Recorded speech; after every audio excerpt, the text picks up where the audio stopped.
যখন আমার দাদা ছিল, দাদাকে ছাড়া সমাজ চলতো না, আমার দাদাকে ছাড়া কোনো সিদ্ধান্ত হতো না। আজ দাদা চলে গেছে, সমাজ কিন্তু চলতেছে। বাবা নেতৃত্ব দিয়েছে, বাবার কথা ছাড়া সমাজ চলতো না। আজকে বাবাও চলে গেছে, সমাজ চলতেছে। একদিন আমিও চলে যাব, সমাজ চলবে। আমি থেমে যাব, আমাকে কবর দিয়ে আসবে, খবর নেবে না। গোটা দুনিয়া দুনিয়ার গতিতে চলতে থাকবে, আপনার কোনো মূল্যায়ন নাই। জানটা যদি চলে যায়, বাঁশবাগানের যদি ওই আশ্রয়স্থল হয়, ওই পুকুরের পাড়ে যদি আপনার আশ্রয়স্থল হয়, মসজিদের পাশে গোরস্থানে যদি আপনার আশ্রয়স্থল হয়, সেদিন আপনার কোনো দাম থাকবে না। সবাই কবর দিয়ে আসবে, খবর পর্যন্ত নেবে না। দুনিয়া থেকে যেতে হবে বাবা, এটা চির সত্য কথা। হাজারো চেপে ধরলেও এই সত্যকে আপনি গোপন করতে পারবেন না। বড় আফসোস কোন জায়গায় জানেন? আমাদের হাজারো ইন্তজাম, আমাদের হাজারো আয়োজন, আমাদের সমস্ত বাজেট এই দুনিয়ার জন্যে, যেখানে আমরা থাকতে পারবো না, যেখানে আমরা থাকতে পারবো না, কিন্তু যাওয়ার, যেখানে আমাদেরকে যেতে হবে, যাওয়ার প্ল্যান সেখানে আমাদের নাই। যেখানে আমাদেরকে থাকতে হবে সেখানে থাকার প্ল্যানিং আমাদের নাই। যেখানে আমাদেরকে আবাদুল আবাদ কিয়ামত পর্যন্ত আল্লাহর মর্জি মোতাবেক অবস্থান করতে হবে, ওই জায়গার জন্য আমাদের কোনো কিছু উপার্জন নাই, কোনো কিছু আমরা এখনো সংরক্ষণ করি নাই, কোনো সরু সামানা আমরা এখনো সেগুলা জোগাড় করি নাই। কিন্তু যেখানে থাকতে পারবো না সেটার জন্য 5 তলা বিল্ডিং আছে, গাড়ি আছে, বাড়ি আছে, নারী আছে, সব আছে, নাচ নিয়ামত সব দুনিয়ার জন্য। যেখানে থাকতে পারবো না, অথচ যেখানে যেতে হবে তার জন্য কোনো আয়োজন নাই। আমি তো এখন বড় জমিদার সেজে বসে যাই, কেন জানেন? কারণ আমার 5 তলা বিল্ডিং আছে, আমি জমিদার। আমার 6 তলা বিল্ডিং আছে, আমি জমিদার। আমি অ্যাপার্টমেন্টের মালিক, আমি জমিদার। আমার কাছে ম্যানশন আছে, আমি জমিদার। আমার কাছে মঞ্জিল আছে, আমি জমিদার। আমার কাছে কুটি আছে, আমি জমিদার। আমার কাছে ভিলা আছে, আমি জমিদার। এক একজনের এক একটা আছে, আমি নিজেকে জমিদার মনে করছি। আরে বাবা, আপনি জমিদার নয়, জমিদার সে ব্যক্তি যে ব্যক্তি হায়াত অবস্থায় দুনিয়া থেকে যাওয়ার সেই 3.5 হাত মাটি যে জোগাড় করে রেখেছে, সেই হলো আসল জমিদার। সেই হলো জমিদার যে যাওয়ার আগে 3.5 হাত মাটি জোগাড় করে রেখে গেছে, যে দুনিয়া থেকে যাওয়ার আগে গোরস্থানের জায়গাটা ঠিক করে গেছে, সেই জমিদার। যে যাওয়ার আগে নিজের যাওয়ার শেষ পোশাকটুকু কিনে মজুদ করেছে, সেই জমিদার। কিন্তু আমরা তো জমিদার চিনলাম না রে বাবা। আমরা জমিদার মনে করি 5 তলা বিল্ডিংওয়ালাকে, জমিদার মনে করি আমরা 10 তলা বিল্ডিংওয়ালাকে, অ্যাপার্টমেন্ট ফ্ল্যাট বাড়ির মালিককে আমরা জমিদার মনে করি। এগুলা জমিদার না। জমিদার যাওয়ার আগে যাওয়ার স্থানটা যে কিনে রেখেছে, পছন্দ করে রেখেছে, সিলেক্ট করে রেখেছে, সেই হলো সত্যিকারের জমিদার। কোথায় আছি আপনি আর আমি কিছুই তো বলতে পারি না। কোন ভোরের মধ্যে, কোন ঘোরের মধ্যে আমরা দিন কাটাচ্ছি নিজেরাও জানি না। এটা তো আমাদের কাছে সবগুলো আছে, এগুলা থাকবে। যখন আমার দাদা ছিল, দাদাকে ছাড়া সমাজ চলতো না, আমার দাদাকে ছাড়া কোনো সিদ্ধান্ত হতো না। আজ দাদা চলে গেছে, সমাজ কিন্তু চলতেছে। বাবা নেতৃত্ব দিয়েছে, বাবার কথা ছাড়া সমাজ চলতো না। আজকে বাবাও চলে গেছে, সমাজ চলতেছে। একদিন আমিও চলে যাব, সমাজ চলবে। আমি থেমে যাব, আমাকে কবর দিয়ে আসবে, খবর নেবে না। গোটা দুনিয়া দুনিয়ার গতিতে চলতে থাকবে, আপনার কোনো মূল্যায়ন নাই। জানটা যদি চলে যায়, বাঁশবাগানের যদি ওই আশ্রয়স্থল হয়, ওই পুকুরের পাড়ে যদি আপনার আশ্রয়স্থল হয়, মসজিদের পাশে গোরস্থানে যদি আপনার আশ্রয়স্থল হয়, সেদিন আপনার কোনো দাম থাকবে না। সবাই কবর দিয়ে আসবে, খবর পর্যন্ত নেবে না। আমরা কোন যুগের মধ্যে আছি, কোথায় আছি? আজকে অনেক যুবকগুলো আছে, তাদের আইফোন যখন থাকে, আইফোন 16 প্রো ম্যাক্স আছে না নাই? মাশাআল্লাহ আছে। অনেক যুবকের ড্রিম, স্বপ্ন ওই মোবাইলটা নিবে, রিংটুনটা বেজে উঠলে সময় লাগাবে না, দৌড় দিয়ে কাল কেপন ছাড়া রিসিভ করে কথা বলবে, একটা কলও মিস করবে না। হায় হায় যুবক, তুমি আইফোনের তুমি শান মান তুমি বুঝেছো, আইফোন কি জিনিস তোমার বোঝা এসেছে, কিন্তু মুয়াজ্জিন তোমাকে 5 বার কল দিচ্ছে মসজিদ থেকে, হাইয়া আলাস সালাহ, আয়না মসজিদের দিকে, হাইয়া আলাল ফালাহ, আয়না কল্যাণের দিকে। পৃথিবীর জমিনে মোবাইলটা রিসিভ করে তুমি দৌড়ে যাচ্ছ। তোমার বড় ভাই ফোন দিয়েছে, লিডারে ফোন দিয়েছে। অনেক যুবক, বেয়াদবি মাফ করবেন রে বাবা, আমি 2024-এ কথা বলছি, বর্তমান পরিবেশ পরিস্থিতি নিয়ে কথা বলা লাগে। এখন অনেক যুবক আছে, গার্লফ্রেন্ডে কল দিয়েছে, দৌড় লাগাচ্ছে গার্লফ্রেন্ডের সাথে দেখা করবে। আর অনেক ফ্রেন্ড বের হয়ে গেছে, কেউ আছে নিজের কলিজার ফ্রেন্ড, কেউ আছে গার্লফ্রেন্ড, কেউ আছে অন্তরঙ্গ বন্ধু। সমস্ত বন্ধুর বন্ধন দুনিয়ার জমিনে থাকবে, 3.5 হাত মাটির নিচে বন্ধনের কাজ থাকবে না। হ্যাঁ, 3.5 হাত মাটির নিচে একটা বন্ধন চলবে। যদি ওই বন্ধনের দেওয়া তরিকা অনুযায়ী যদি চলতে পারেন, ওই বন্ধনের তরিকার উপরে আপনাকে দাফন করা হবে। বিসমিল্লাহি ওয়া আলা মিল্লাতি রাসূলিল্লাহ। আপনাকে যে রাসূলের বন্ধনের উপরে দাফন করা হচ্ছে, ওই রাসূলের বন্ধন যদি দুনিয়ায় মেইনটেইন করতে পারেন, কবরে রাখার আগে নবী এসে আপনাকে রিসিভ করে নেবেন। সুবহানাল্লাহ। কিন্তু বন্ধন তো আমরা টিকায় রাখতে পারি না। আমরা তো বন্ধন টিকাচ্ছি গার্লফ্রেন্ডের বন্ধন, কথা কোন ঠিক না? তো গার্লফ্রেন্ড কল দিয়েছে, আপনি দৌড়াচ্ছেন, কি দৌড় লাগাচ্ছেন। অনেক যুবক আছে, তাদের তো বাইক আছে R15 বাইক, অনেকের আছে ইয়ামাহা FZ ভার্সন 2, অনেকের আছে অনেকের পালসার আছে, অনেকে অনেক ধরনের বাইক নিয়ে দৌড়ে দৌড়ে যাচ্ছে। গার্লফ্রেন্ডে কল দিয়েছে, গার্লফ্রেন্ড বলে কথা, দেরি করা যাবে না, যাচ্ছেন মসজিদের পাশে, অথচ মুয়াজ্জিন আপনাকে কল দিচ্ছে, হাইয়া আলাস সালাহ, আয়না ইবাদতের দিকে, হাইয়া আলাল ফালাহ, আয়না কল্যাণের দিকে। তুমি দুনিয়ার কলগুলো রিসিভ করে দৌড়াচ্ছ। যুবক বলতে পারবে না গশ্বিন কালেও ওই প্রত্যেকটা কদমে তোমার জন্য মঙ্গল আছে। যখন মুয়াজ্জিনের কলটা রিসিভ করে তুমি ঘর থেকে বের হয়েছো, প্রত্যেকটা কদম যখন মসজিদের পানে রেখেছো, নবী বলে প্রত্যেকটা কদমের বিনিময়ে তোমার আমলের মধ্যে নেকি দেওয়া হচ্ছে। সুবহানাল্লাহ। কোথায় তোমার মঙ্গল? তুমি দৌড়াও কোথাও, কথায় বলেন ঠিক না বেঠে? কোথায় তোমার জন্য আল্লাহ মঙ্গল রেখেছেন, তুমি দৌড়াচ্ছ কোথায়? শুধু তাই না, যখন যুবক গিয়ে মসজিদে বলে সুবহান, সুবহান শব্দ যখন বলে, তখন আল্লাহ বলে, যুবক তুমি আমার পবিত্রতার ঘোষণা দিয়েছো, তুমি আমাকে পবিত্র বলে তুমি সার্টিফিকেট দিয়েছো, আমি পবিত্র বলে তুমি আমাকে ঘোষণা করেছো। ও যুবক শোনো, সাব্বাহতানি, আমি আল্লাহ তোমাকে অপবিত্র রাখবো এমনটা তো হতে পারে না। সাব্বাহতুক, আমি তোমাকে পবিত্র বানিয়ে দিয়েছি। যখন যুবক বলে আলা, আলা যখন বলে, আল্লাহ বলে, ও যুবক তুই আমাকে বড় বলেছিস, মহান বলেছিস, আলাইতানি ইয়া আব্দি, আমি তোকে মহান বানাবো না এমনটা হতে পারে না। আলাইতুক, তোকে আমি মহান বানিয়ে দিলাম। সুবহানাল্লাহ। লাউলা ইয়া শাবাবা, যুবক তুই যদি না হতি, তুই যদি না হতি, তুই যদি না হতি, লা জাআলতু সামাআ হাদিদা, আমি আল্লাহ আসমানটাকে লোহার বানিয়ে দিতাম, ওয়াল আরদা সাফসাফা, জমিনটাকে আমি তামার বানিয়ে দিতাম, ওয়ামা আনজালতু মিনাস সামাই কাতরা, আসমান থেকে এক ফোঁটা বৃষ্টির ফোঁটা ফেলতাম না, ওয়ামা আনবাইতু মিনাল আরদি হাব্বা, জমিন থেকে একটা শস্য আমি বের করতাম না, বাল আনজালতু আলাইহিম আযাবা সাব্বা, আমি জমিনের মধ্যে আযাব দিয়ে ধ্বংস করে দিতাম। ও যুবক, আমি পারি না, একমাত্র তোর দিকে তাকাই পারি না। সুবহানাল্লাহ। শুধুমাত্র যুবকের দিকে তাকায় আল্লাহ আমাদেরকে নিয়ামত দিচ্ছেন, কারণ যুবকের শক্তি এত বেশি। আপনি আর আমি ডাক দিই, কয়জনে শুনে? যখন একজন যুবক আল্লাহকে যখন ডাক দেয়, আল্লাহ, আমার আল্লাহ ওই যুবকের ডাকে 70 বার সাড়া দেন। আরো জোরে বলি না সুবহানাল্লাহ। আজকে আমরা কোন পথে যাচ্ছি? আমরা আজকে কাকে ডাকতেছি? অথচ আমাদেরকে রাসূল করিম এমন এক রবকে চিনিয়ে দিয়েছেন, এমন এক রবের দরবার সম্পর্কে নবী আমাদেরকে জানিয়ে দিয়েছেন, যেই রবের দয়া ছাড়া একটা সেকেন্ড তো দুনিয়ায় থাকা যাবে না, যেই রবের দয়া ছাড়া আপনি আর আমি চলতে পারবো না। তো আমি বলছিলাম, প্রত্যেকটা স্থানে রবের দয়া পেয়েছি, প্রত্যেকটা ক্ষেত্রে রবের দয়া পেয়েছি, রবের দয়ার বদৌলতে দুনিয়া পেয়েছি, রবের দয়ার কারণে আজকে দুনিয়ায় চলে এসেছি। কিন্তু বাবা বলতে চাই, সবচাইতে বড় দয়া আমার রব আমাদের উপর করেছেন, সবচাইতে বড় দয়া আমার রব আমাদের উপর করেছেন, সবচাইতে বড় করুণা আমাদের রব আমাদের উপর করেছেন।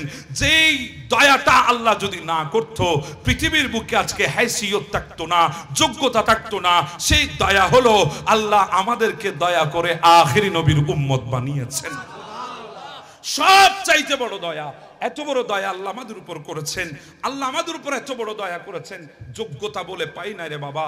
যোগ্যতা যদি আমরা প্রমাণ করতে হতো, তাহলে নবীর উম্মত হওয়া যেত না। যোগ্যতার বিনিময়ে আমরা নবীর উম্মত হতে পারি নাই। আমরা যোগ্যতায় প্রমাণ করে নবীর উম্মত হয়েছি এমনটা নয়। দুনিয়ার জমিনে আসলাম, আমাদের মতো অযোগ্য কেউ ছিল না রে বাবা। ঈসা আলাইহিস সালামের পরে আমার নবী 570টা বছর কেটে গেছে, মাঝখানে 570 বছর অতিবাহিত হয়ে গেছে। পৃথিবীর বুকে ইনসান ইনসান ছিল, ইনসানিয়ত ছিল না, মানুষ ছিল, মানবতা ছিল না, মনুষ্যত্ববোধ ছিল না, মানব ছিল, মানবতা ছিল না। এমন এক হিংস্রতার যুগে আমার নবী দুনিয়ার জমিনে তশরিফ এনেছেন, আমাদের কোনো হাইসিয়ত ছিল না, প্রমাণ করার সুযোগও পাই নাই। এখন তো যোগ্যতা প্রমাণ আগে করতে হয়, সার্টিফিকেট পরে পাওয়া যায়। যোগ্যতার উপরে ডিপেন্ড করে আপনার সার্টিফিকেটের নির্ভরতা।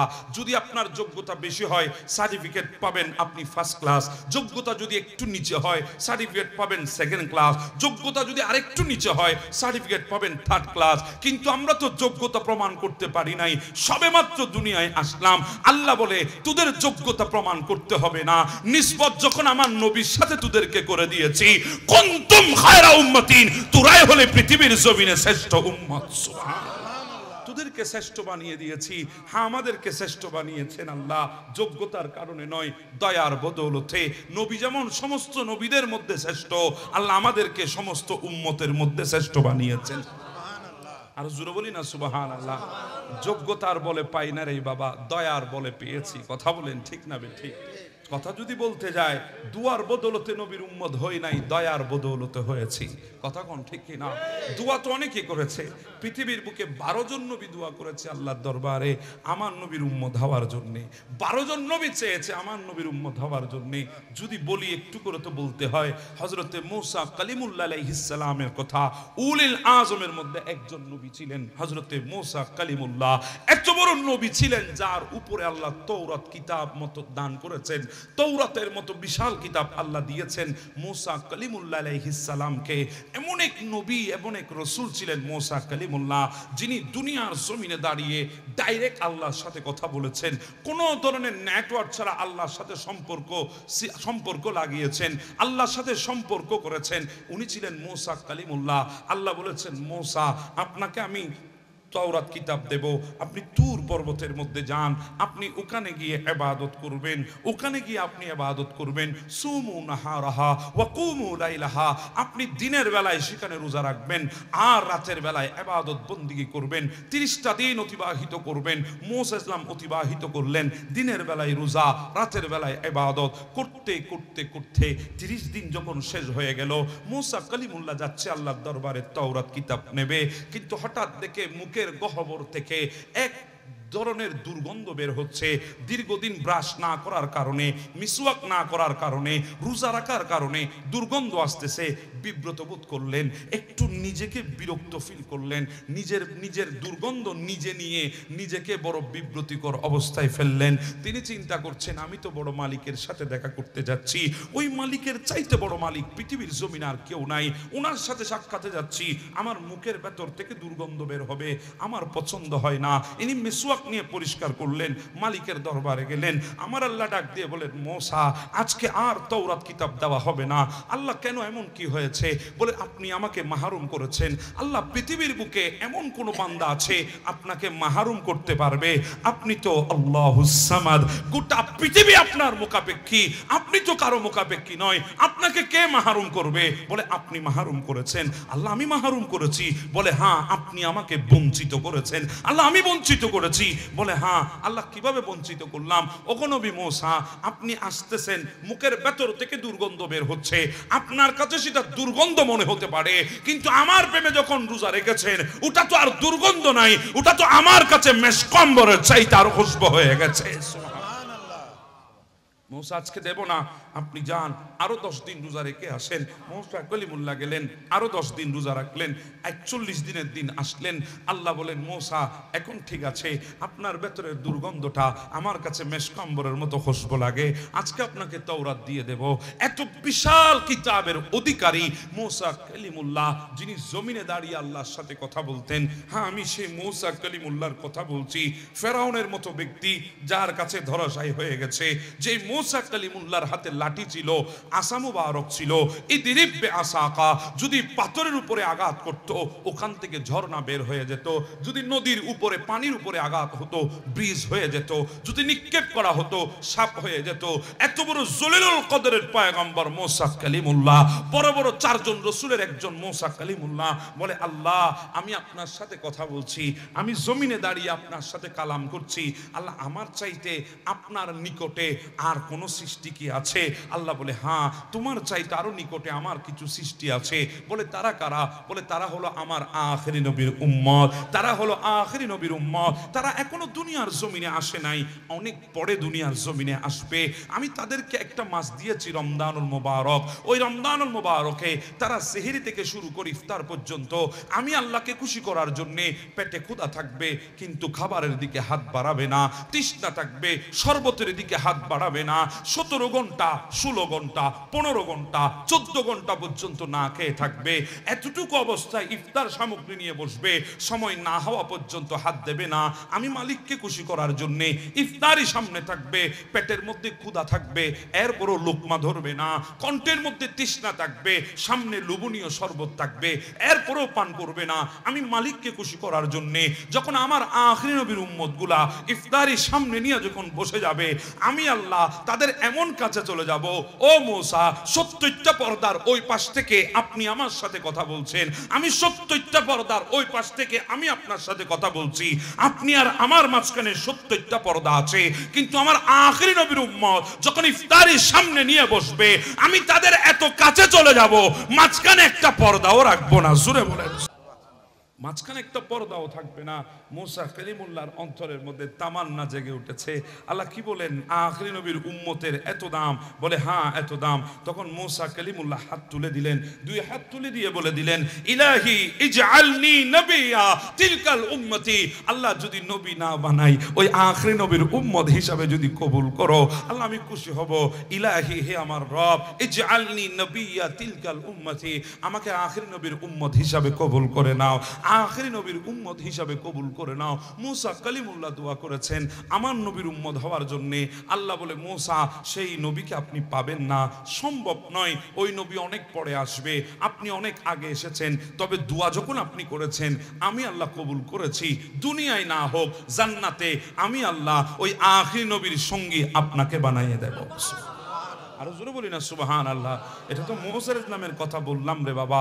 এবার যদি বলি আমি দানিয়েল আলাইহিস সালামের কথা, কত বড় নবী ছিলেন দানিয়েল আলাইহিস সালাম, কত বড় নবী ছিলেন দানিয়েল আলাইহিস সালাম, যার হুকুমত সিংহের উপরে চলতো, যার হুকুমত সিংহের উপরে চলতো হযরতে দানিয়েল আলাইহিস সালাম।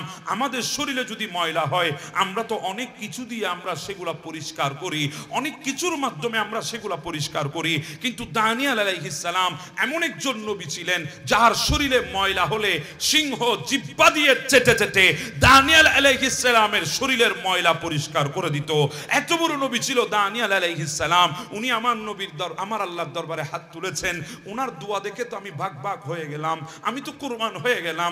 দানিয়েল আলাইহিস সালামের দোয়া শুনে দানিয়েল আলাইহিস সালাম দোয়া করেছেন, আল্লাহ আমি জানি আখিরি নবীর উম্মত হতে পারবো না, আল্লাহ আমি জানি আখিরি নবীর উম্মত হতে পারবো না, আল্লাহ ওই আখিরি নবীর উম্মতের হাতের ছোঁয়ায় আমি যখন দুনিয়া থেকে চলে যাব আমাকে তুমি দাফন করিও। সুবহানাল্লাহ। আমাদের হাতের ছোঁয়া চেয়েছে দানিয়েল আলাইহিস সালাম, আমাদের হাতের স্পর্শ চেয়েছে আল্লাহর দরবারে দানিয়েল আলাইহিস সালাম। নবীর উম্মত হতে চাই নাই, উম্মতের হাতের ছোঁয়া চেয়েছে। এই জন্য আমার নবী বলে, উম্মত তোমরা যেদিন তুস্তর নগরী জয় করবা, সেখানের ভেতরে তোমরা দানিয়েল আলাইহিস সালামের লাশ দেখতে পাবে। সেই দানিয়েল আলাইহিস সালাম আল্লাহর দরবারে দোয়া করেছিল, আল্লাহ আমাকে আখিরি নবীর উম্মত নয়, আখিরি নবীর উম্মতের হাতের ছোঁয়ায় দাফন করবা। আল্লাহ দানিয়েল আলাইহিস সালামের ইন্তেকালের পরে 2500 বছর জমিনের উপরে আল্লাহ রেখে দিয়েছেন একমাত্র আমার উম্মতের হাতের ছোঁয়া দেওয়ার জন্য। সুবহানাল্লাহ। তুস্তর নগরী জয় হলো। আবু মুসা আশআরী রাদিয়াল্লাহু তাআলা তুস্তর নগরী জয় করলেন। ওনার মাথার মধ্যে চলে আসলো আমার নবীর হাদিস, বলে আমার মাথার মধ্যে আসলো, নবী তো বলেছেন এই তুস্তর নগরী যেদিন জয় হবে এর ভেতরে দানিয়েল আলাইহিস সালামের লাশ আছে। আমি খুঁজতে লাগলাম, খুঁজতে খুঁজতে একজন ব্যক্তিকে দেখলাম যার নাম ছিল হারকুশ। আমি জিজ্ঞাসা করলাম, ভাই এখানে দানিয়েল আলাইহিস সালামের লাশ কোথায়? বলে ওই সন্দুকের মধ্যে দানিয়েল আলাইহিস সালামের লাশ আছে। আমি সন্দুকের ঢাকনা তুললাম, দেখি সত্যি দানিয়েল আলাইহিস সালামের লাশ। উনার গর্দানার দুই পাশের রগগুলা এখনো নড়াচড়া করছে, মনে হচ্ছে 2500 বছর আগে নয়, কিছুক্ষণ আগে দুনিয়া থেকে বিদায় হয়েছেন। আমরা কোন নবীর উম্মত রে বাবা? দানিয়েল আলাইহিস সালাম আমাদের হাতে ছোঁয়া চেয়েছে, দানিয়েল আলাইহিস সালাম আমাদের হাতের ছোঁয়া পাওয়ার জন্য দোয়া করেছে, আর এই হাত দিয়ে আমরা এখন জুলুম করছি, এই হাত দিয়ে মানুষের গলা চেপে ধরছি, এই হাত দিয়ে মানুষের বিরুদ্ধে অপবাদ দিতে গিয়ে ফেসবুকে স্ট্যাটাস দিচ্ছি, এই হাত দিয়ে মানুষের উপর জুলুম করে হাজার হাজার মাইল গিয়ে আমরা মানুষের বিলের জায়গা নিজের আলের ভেতরে নিয়ে ফেলছি। এই হাত দিয়ে আমরা জুলুমের মধ্যে লিপ্ত, অথচ এই হাতের ছোঁয়া দানিয়েল আলাইহিস সালাম চেয়েছে। আমরা যোগ্যতাই দামি হই না রে বাবা, আমরা রাসূল কারীমের ওসিলায় দয়া করে আল্লাহ আমাদেরকে দামি বানিয়েছেন।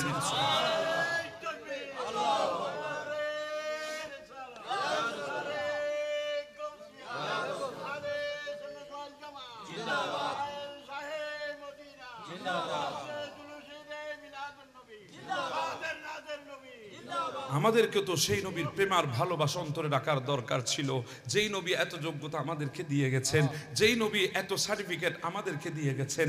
আগেই তো বলেছি দয়ার মাধ্যমে সার্টিফিকেট, দয়া করেছেন আল্লাহ, পেয়েছি রাসূলুল্লাহর ওসিলায়। কথা কোন ঠিক না বেঠিক? যদি নবীটাই না আসতো এত দয়া কোত্থেকে পেতেন? যদি নবীটাই না আসতো এত যোগ্যতা কোত্থেকে পেতাম? কোনো যোগ্যতাই ছিল না রে বাবা, সমস্ত যোগ্যতার পেছনে রহস্য রাসূলুল্লাহ, রাসূলুল্লাহ, রাসূলুল্লাহ। এজন্য মা আমেনার ঘরে সেই নবীর তশরিফ আওয়ারে হচ্ছে। আমার নবী আসতেছেন, একটু টাচ দিয়ে আমি সামনের দিকে চলে যাব। আমার নবী আসছেন মা আমেনার ঘরে, মা আমেনার রেহেমের মধ্যে আমার নবীর তশরিফ আওয়ারি হলো। আমার নবীর যখন তশরিফ আওয়ারি হলো, বাবা হযরতে খাজা আব্দুল মুত্তালিব আমার নবীর দাদা একদিন মা আমেনাকে ডাক দিলেন, আমেনা এদিকায়, একটা কথা তোকে বলতাম, এতদিন বলি নাই লজ্জায়, এতদিন বলি নাই শর্মে, তুই আমার পুত্রবধূ, আমি কি আর বলবো তোকে, কিন্তু আজকে আমি আর অপেক্ষা করতে পারি নাই, আর আমি আর সময় অতিবাহিত করতে পারি নাই, আমাকে লজ্জা শরম ছেড়ে দিয়ে তোমাকে কথাটা বলতে হচ্ছে।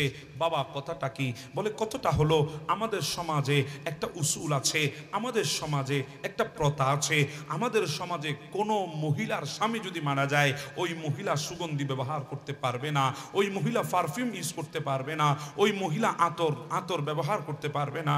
তখন মা আমেনা বলে, বাবা আপনি কোত্থেকে জানলেন? বলে আমি নিজেই তো ঘ্রাণ পাচ্ছি তোমার শরীর থেকে আজীব এক মেহেক, আমি পৃথিবীর জমিনে এমন মেহেক আর কোনোদিন পাই নাই, পৃথিবীর জমিনে এমন সুগন্ধি আর কোনোদিন আমার নাকে আসে নাই।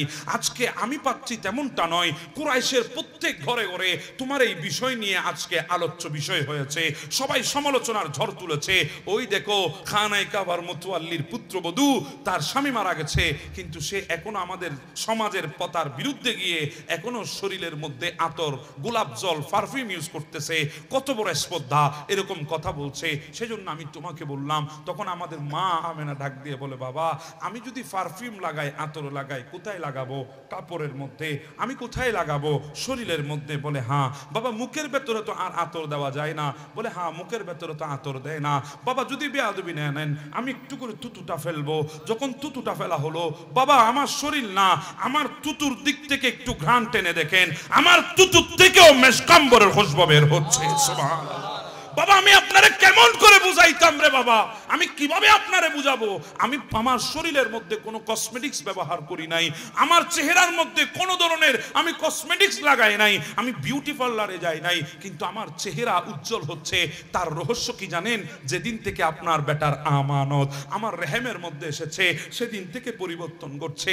বাবা ঘরের মধ্যে যখন আমি দরজা জানলা বন্ধ করে দিই, চেরাগ বাতি যখন নিভিয়ে দিই, আমার এই রেহেম থেকে আজীব এক আলো বের হয়, আমার গোটা ঘর আলোকিত হয়ে যায়। দেওয়ালের প্রত্যেকটা পাথর থেকে আমাকে কে জানি সালাম দিচ্ছে, আমার ঘরের চালের উপরে কে জানি দূরায় আর সালাম দে। বাবা আমি তো ঘর থেকে বের হই, সূর্যের কিরণ আমাকে স্পর্শ করে, রোদের সেই তাপ আমাকে ছুঁয়ে যায়, কিন্তু যেদিন থেকে আপনার বেটার আমানত আমার রেহেমের মধ্যে এসেছে, আমি ঘর থেকে বের হই ঠিকই, কিন্তু সূর্য আর আমার মাঝখানে একটা মেঘ এসে আমাকে ছাতির মতো ছায়া দিতে আরম্ভ করে। সুবহানাল্লাহ। বাবা আমি আপনারা কেমন করে বুঝাই? আমি তো কূপের কিনারায় যাই, বালতির মধ্যে রশি বেঁধে টেনে টেনে পানি তুলতাম, কিন্তু যেদিন থেকে আপনার বেটার আমানত আমার রেহেমের মধ্যে এসেছে, আমি যখন কূপের কিনারায় যাই পানিগুলার মধ্যে কলকলানি চলে আসে, কলকল করতে করতে পানিগুলা উপরের দিকে উঠে যায়, আর মুখ বরাবর এসে কেন জানি আমাকে বলছে, আমার কেন জানি মনে হচ্ছে পানিগুলো আমাকে বলতেছে, আমেনা তুমি কেন এসেছো? আমাদেরকে ইশারা করতা, আমরা তোমার ঘরের মধ্যে চলে যেতাম। আমার সেহেলিয়াগুলো আমাকে বলে, আমার বান্ধবীগুলো আমাকে বলে, আমার প্রতিবেশীগুলো আমাকে বলে, আমেনা যাস না, একটু দাঁড়া। কেন রে বান্ধবী? কই তুই যদি চলে যাস পানি আবার নিচে নেমে যাবে, তুই যতক্ষণ থাকবি পানি ততক্ষণ উপরে থাকবে, আমাদের কষ্ট হয় না পানিগুলা নিতে। সুবহানাল্লাহ। আর বাবা কেমন করে বোঝায় আমার নবীর আগমন? ওই তো বলেছিল ফাতেমা বিনতে আব্দুল্লাহ, বলে আমি যখন বের হলাম 12 রবিউল আউয়াল ঘর থেকে, বের হওয়ার সাথে সাথে দেখলাম সুবহে সাদিকের সময় আসমানের তারকাগুলো নামতে নামতে নামতে আমেনার ঘরের ছাদের সাথে এসে লেগে গেছে। আমি ভয় পেয়ে চলে গেলাম। ওই এক ইহুদি একটা বছর তো কাটিয়ে দিয়েছে মক্কার জমিনে, একটা বছর অতিবাহিত করেছে মক্কার জমিনে। প্রত্যেক দিন সুবহে সাদিকের পরে মানুষের দুয়ারে গিয়ে গিয়ে আঘাত করত, জিজ্ঞাসা করত আপনার ঘরে কোনো সন্তান জন্মগ্রহণ করেছে? বলে না করে নাই। চেহারা মলিন করে চলে যেত। জিজ্ঞাসা করতে আপনার ঘরে কোনো সন্তান জন্মগ্রহণ করেছে? যদি বলতো করেছে তাহলে দেখান। দেখার পরে বলতো না না আমি ইনার কথা বলছি না, এই কথা বলে চলে যেত। এক বছর অতিবাহিত করেছে, মানুষকে বিরক্ত করেছে, যার কারণে মানুষগুলো তাকে মজনুন বলা আরম্ভ করেছে, পাগল বলা আরম্ভ করেছে, মজনুন বলা আরম্ভ করেছে। কিন্তু 12 রবিউল আউয়াল সুবহে সাদিকের পরে ওই মজনুন ইহুদি আব্দুল মুত্তালিবের ঘরের সামনে গিয়ে দরজায় আঘাত করে। আব্দুল মুত্তালিব ঘরের দরজা খুলে মুচকি মুচকি হাসে, ও মজনুন আজকে আমাকে বিরক্ত করার জন্য চলে এসেছো? বলে আর বিরক্ত করব না, শেষ বিরক্ত করে চলে যাব, আর বিরক্ত করতে আসবো না। বলে কি হয়েছে? বলে আপনার ঘরে এই সুবহে সাদিকের সময় যিনি তশরিফ এনেছে আমি তাকে দেখতে চাই। আব্দুল মুত্তালিব বলে তুই কিভাবে জানলি? আমি তো এখনো কাউকে বলি নাই, মিষ্টি দিই নাই, এলান করি নাই, দরজা খুলি নাই, তুই কিভাবে বুঝতে পারলি? ও আব্দুল মুত্তালিব তুমি তো ঘরের ছাদের নিচে থেকেছো, তুমি বলতে পারো না? আমি তো আসমানের নিচে ছিলাম, আমি দেখেছি আসমানটা কেমন করে নেচেছে, আমি দেখেছি জমিনটা কেমন করে নেচেছে, আমি দেখেছি 360টি মূর্তি কিভাবে সিজদায় পড়েছে, আমি দেখেছি আল্লাহর খানায়ে কাবা কিভাবে সিজদায় পড়েছে, আমি দেখেছি আসমানের চন্দ্রটা কিভাবে নিচে নেমে এসেছে, আমি দেখেছি আসমানের তারকাগুলো তোমার ঘরের ছাদের মধ্যে চলে এসেছে। এই কথা তো ইহুদি বলেছে, ইমাম কুস্তুলানি মাওয়াহিবুল দুনিয়ায় বর্ণনা করেছে। কিন্তু ওই বেরেলির চৌকাটে বসে আমার আলা হযরত ইমাম ইশকে মুহাব্বত, ইমামে আশিকা, কিবলায়ে দিলোজা ইমাম আহমদ রেজা বলে সুবহে তৈবা মে হুই बढ़ता है बड़ा नूरू का सदका लेने नूरू का आया है तारा नूरू का। सुबह नारे तकबीर, नारे रिसालत, नारे गौसिया, अहले सुन्नत वल जमात, ईद मिलादुन नबी। হ্যাঁ হ্যাঁ ওই কথাটা তিনি বলেছিলেন সেদিন ইহুদির সামনে আনা হলো আমার নবীকে। ইহুদি চেহারা দেখে নবীর বলছে হ্যাঁ আমি ইনার অপেক্ষা করছিলাম, ইনার কথাই বলছিলাম। ইহুদি তুই কিভাবে জানিস? বলে কেন জানবো না? আল্লাযীনা ইয়াজিদুনাহুম ইনদাহুম ফিত তাওরাতি ওয়াল ইনজিল, ইনার কথা তো আল্লাহ তৌরাত এবং ইনজিলে বর্ণনা করেছেন। আরো জোরে বলি না সুবহানাল্লাহ। হ্যাঁ আমি সেই নবীর কথা আপনাদেরকে বলছি। এটা তো আমার আল্লাহর দয়া ছিল আমাদের উপর। এবার নবী এসেছেন দুনিয়ার জমিনে, দয়া কেমন করেছেন আমাদের উপরে দেখেন। দুনিয়ার বুকে নবীর তশরিফ আওয়ারি হলো। আমার নবী দুনিয়ার জমিনে আসলেন। আমার নবী দুনিয়ার জমিনে এসে কোনো শব্দ জবান থেকে বের করে নাই, একটা শব্দ বের করেছে, রব্বি হাবলি উম্মতি, রব্বি হাবলি উম্মতি। উম্মতের জন্য কেঁদেছেন আমার নবী। কেমন দয়া আমাদের উপরে নবী করেছেন, কেমন করুণা আল নবী আমাদের উপরে করেছেন। আমার নবী দুনিয়ায় আসলেন, আসার পরে বাবাটা দুনিয়া থেকে চলে গেল। নবী আসার 6 মাস আগে আমার নবী বলে আল্লাহ আমি কিন্তু অন্তরে কষ্ট পেয়েছি, চেপে রেখেছিলাম কষ্টগুলা, চোখের পানি হয়ে আমি কষ্টগুলা বের করি নাই। আমি দুনিয়ায় আসলাম 7 বছর যেতে না যেতে আমার মাটাও দুনিয়া থেকে চলে গেল। কষ্ট তো লেগেছে অন্তরে, চোখের পানি ফেলি নাই। একটু বড় হতে শুরু করলাম, আমার দাদাটাও চলে গেল। কষ্ট তো পেয়েছি অন্তরে, চোখের পানি ফেলি নাই। আমার প্রতিবেশীগুলা, আমার এলাকার মানুষগুলো আমাকে কষ্ট দিয়েছে, আমাকে মজনুন বলেছে, খানায়ে কাবার সামনে গেলে নারী বুড়িগুলো চাপিয়ে দিয়েছে। কষ্ট তো লেগেছে হৃদয়ে, কিন্তু চোখের পানি ফেলি নাই। আমার সামনে আমার চাচা আবু তালেব চলে গেছে, কষ্ট তো পেয়েছি, চোখের পানি ফেলি নাই। যার টাকার বিনিময়ে, যার ধন দৌলতের বিনিময়ে, যার সঙ্গের বিনিময়ে তোমার দিনটাকে প্রচার শুরু করেছিলাম, সে খদিজাতুল কুবরাটা আমাকে ছেড়ে চলে গেছে। কষ্ট তো পেয়েছি, চোখের পানি ফেলি নাই। সে আবি তালেবের ভেতরে আমাকে বন্দি করে রেখেছে, খানা পিনা বন্দি করে বন্ধ করে দিয়েছে। ক্ষুধার জ্বালা সহ্য করতে না পেরে গাছের পাতাগুলো চিবিয়ে চিবিয়ে খেয়েছিলাম। কষ্ট তো পেয়েছি, চোখের পানি ফেলি নাই। মনে করেছিলাম মক্কার মানুষগুলো আমার উপর জুলুম করছে, আমি একটু তাইফের দিকে গেলে একটু স্বস্তি লাগবে। চলে গেলাম তাইফের দিকে। তাইফ পাশি তো আরো মারাত্মক ছিল। তারা আমি যেদিকে হাঁটতাম কাঁটা বিছিয়ে দিত, কাঁটাগুলো আমার কদমে লাগতো। আমি তো কষ্ট পেয়েছি, চোখের পানি ফেলি নাই। তারা আমাকে মজনুন বলে বলে পাথর মেরেছে।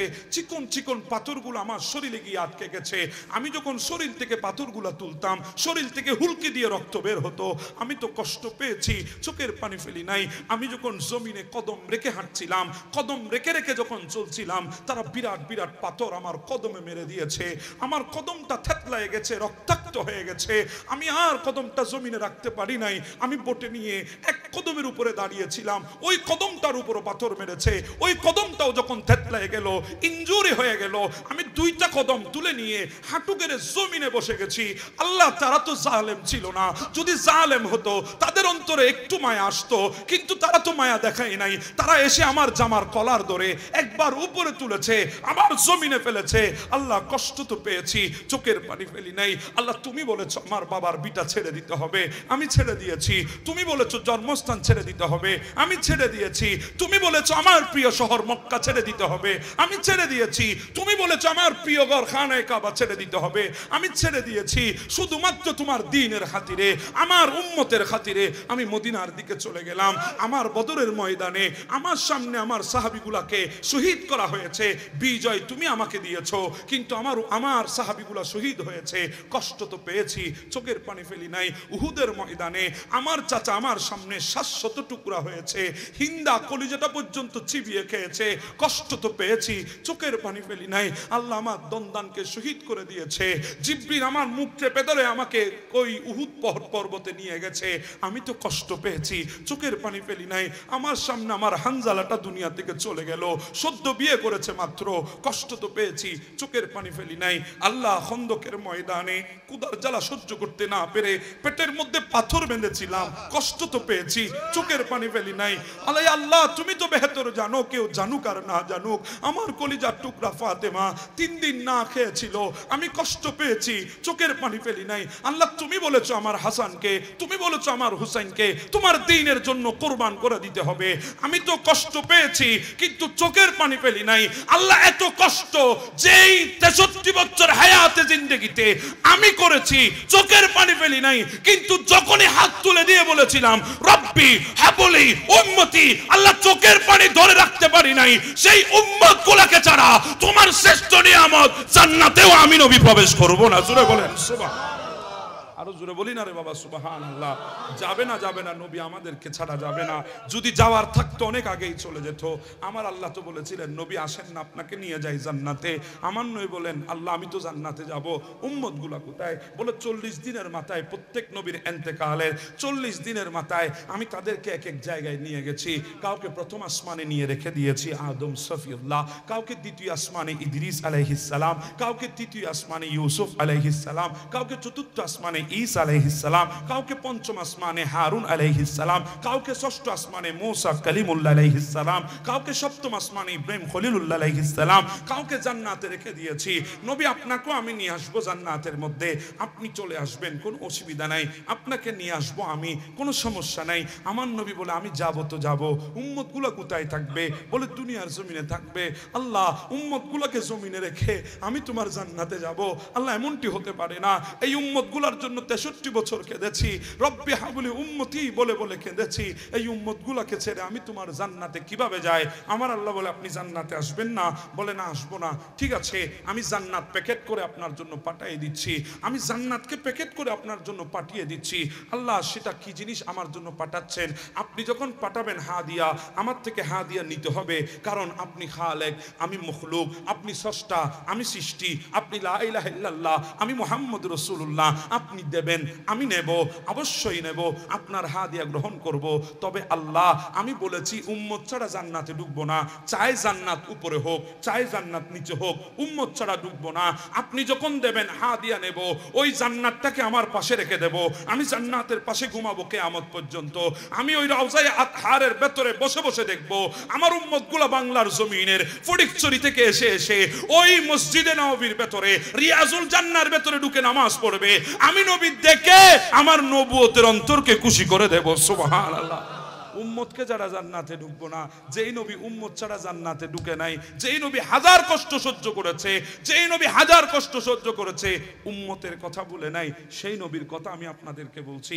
নবী দুনিয়ায় আসলেন মা আমেনার সামনে, আমার নবীকে কুলে নিয়ে মা আমেনা চোখের পানি ছেড়ে দিয়েছেন। মা আমেনার চোখের পানি দেখে আব্দুল মুত্তালিব জিজ্ঞাসা করে, মা কান্দিস কেন? বলে, বাবা আজকে যদি আপনার বেটা আব্দুল্লাহ থাকতো, আজকে যদি আমার স্বামী আব্দুল্লাহ থাকতো, আজকে যদি আমার সন্তানের পিতা আব্দুল্লাহ থাকতো, তাহলে আমার সন্তানের জন্য খেলনা কিনে আনতো, খেলনা খেলনা। আল্লাহ ডাক দিয়ে বলে, আমেনা কোন খেলনা আনতো? হয়তো খড়কুটার খেলনা, না হলে মাটির খেলনা। আমেনা চিন্তা করিস না, একটু সূর্যটা ডুবতে দে, চন্দ্রটা উঠতে দে, আমার নবীকে একটু খোলা আসমানের নিচে দোলনার উপরে রেখে দে। রেখে দেওয়া হলো।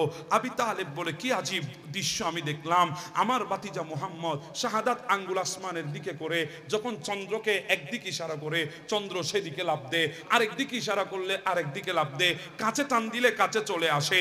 আরে বাবা, বাদরুল কমরু আইয়াদুলু, চন্দ্রকে খেলনা বানিয়ে আমার নবীর জন্য আল্লাহ পাঠিয়ে দিয়েছেন। সুবহানাল্লাহ।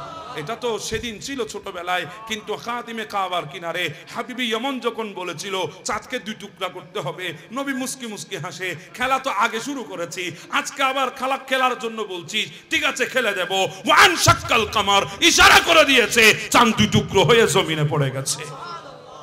এজন্য তো এটা তো কোরআনে আল্লাহ বলেছে, এটা তো হাদিসে মুবারাকায় আছে। কিন্তু বেরেলির চৌকাটে বসে আমার আলা হযরত ইমাম ইশকে মোহাব্বত, ইমামে আশিকা, কাবলায়ে দিরোজা ইমাম আহমদ রেজা ফাজলে বেরলভি বলে, सूरज उठे पाओ पलटे चांद इशारे से हो चांद अंधे नजदी देखिले कुदरत रसूलुल्लाह की। सुबहानाल्लाह। আর জোরে বলেন না সুবহানাল্লাহ। আমার নবী হাঁটছে জমিনের মধ্যে, মা আমেনা দেখে চোখের পানি ছেড়ে দিয়েছে। আল্লাহ বলে, আমেনা কাঁদিস কেন? আব্দুল মুত্তালিব বলে, কেন কাঁদিস? বলে বাবা আজকে যদি আপনার বেটা আব্দুল্লাহ থাকতো, আমার স্বামী আব্দুল্লাহ থাকতো, আমার সন্তানের পিতা আব্দুল্লাহ যদি থাকতো, আমার এই সন্তানকে নিয়ে আরবের বাবাদের মতো ঘুরতে যেত, বেড়াতে যেত। আল্লাহ ডাক দিয়ে বলে, আমেনা কই যাইতো? উকাসার মাজান্না নামে দুইটা মেলাই তো ছিল, ওই মেলার মধ্যে যাইতো বেশির থেকে বেশি, না হলে খালার বাড়ি যাইতো, ফুফুর বাড়ি যাইতো, আত্মীয় স্বজনের বাড়ি যাইতো। আমেনা একটু অপেক্ষা কর, আমার নবীর হায়াতটা 50 পার হতে দে, আমি আল্লাহ বেড়াইতে নিয়ে যাব। সুবহানাল্লাযী আসরা বিআবদিহি লাইলাম মিনাল মসজিদিল হারামি ইলাল মসজিদিল আকসা, ওই হারাম থেকে আকসা পর্যন্ত, ওখান থেকে প্রথম পেরিয়ে দ্বিতীয়, দ্বিতীয় থেকে তৃতীয়, তৃতীয় থেকে চতুর্থ, চতুর্থ থেকে পঞ্চম, পঞ্চম থেকে ষষ্ঠ, ষষ্ঠ থেকে সপ্তম, সিদরাতুল মুনতাহা, জান্নাত জাহান্নাম, তাইমকা পেরিয়ে আরশ আজিম পেরিয়ে লামকানে এনে আমার নবীকে হাদিয়া দেব। নবী আমি আপনাকে হাদিয়া দেওয়ার জন্য বেড়াতে এনেছি, আপনি এসেছেন বেড়াইতে, আপনার মায়ের তামান্না আপনাকে বেড়াইতে হবে, আমি নিয়ে এসেছি বেড়াইতে, আমার লামকানের ঘরে, আমার কুদরতের ঘরে আপনাকে বেড়াইতে এনেছি, হাদিয়া দিয়ে দেব, আপনার হাতে আটকানা জান্নাতের মালিকানা উঠাইয়ে দেব, হাদিয়া দিয়ে দেব, আপনাকে শাফাআতে কুবরা দান করে দেব, হাদিয়া দিয়ে দেব, মকামে মাহমুদ আপনার হাতে উঠাইয়ে দেব। নবী শুধু তাই নয়, আনা মালিক ইয়াউমিদ্দিন ওয়া আনতা সাহিবু ইয়াউমিদ্দিন, আমি কিয়ামতের ময়দানের মালিক হব, আর ওই ময়দানের বাদশা আপনি নবীকে বানাই দেব। আপনি নবীকে বাদশা বানিয়ে দেব। হ্যাঁ বাবা, একটা কথা চিন্তা করেন না, আল্লাহ ওই দিন আমার নবীকে নিয়ে গেছেন, আমার নবীকে নিয়ে গিয়ে হাসরের ময়দানের যত খৌফনাক দৃশ্য আছে সব নবীকে দেখিয়ে দিয়েছেন। এই জন্য কিয়ামতের ময়দানে সবাই তত্তর করে কাঁপবে, ইয়া নফসি ইয়া নফসি, আদম থেকে ঈসা সবাই বলবে, আহলে মাহশর সবাই বলবে, কিন্তু আমার নবী কাঁপবে না। আমার নবী বলবে, আইনাল উম্মতি আইনাল উম্মতি আইনাল উম্মতি।